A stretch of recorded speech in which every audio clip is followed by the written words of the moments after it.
Man, so alcohol and cigarettes were like 11, 12 years old. Okay. So I started like just trying to be cool. Yeah. So, like we would dare each other to swallow a cigarette, like inhale and blow it out our nose, but we were swallowing it.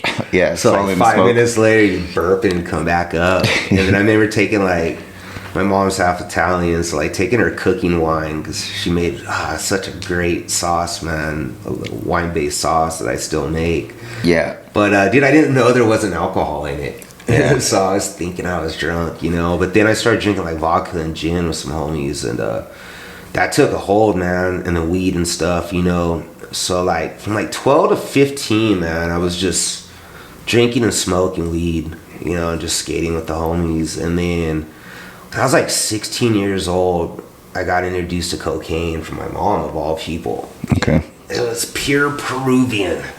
Man. He took a key bump of this stuff, and I was like, cool. I liked it. And I was working at the time at Tower Records. Remember Tower Records? Yes, I do. So I was right there off of, I think it was like Sahara and Decatur in Vegas, because I went for my junior year in high school to live with my mom. Yeah. And there was this girl, Sarah, there, dude, and she was pretty hot, bro. And I was just trying to hit on her, but she was doing meth. She hadn't done it long enough that it started taking her appearance over. So, I'm just this 16-year-old fire engine red, Liberty Spike, freaking punk rock dude, and she worked at a cafe that was in Tower Records, and she's like, hey, come to the back of the cafe. And I'm like every 16-year-old dude, I'm like, oh, yeah. Nah, it wasn't that.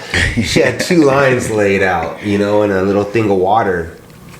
And so she's like, oh, you want to try it? Hell yeah, let's try it. So, I did the line, and she showed me how to take the water and shoot it down your nose because the stuff burns. And, dude, that was it. I was addicted from right there, man. And I ended up going home with her, not for any reason sexual, nothing like that. I went home with her to her boyfriend and stuff, and dude, I was smoking it this first night, because there's 2 different effects with that stuff.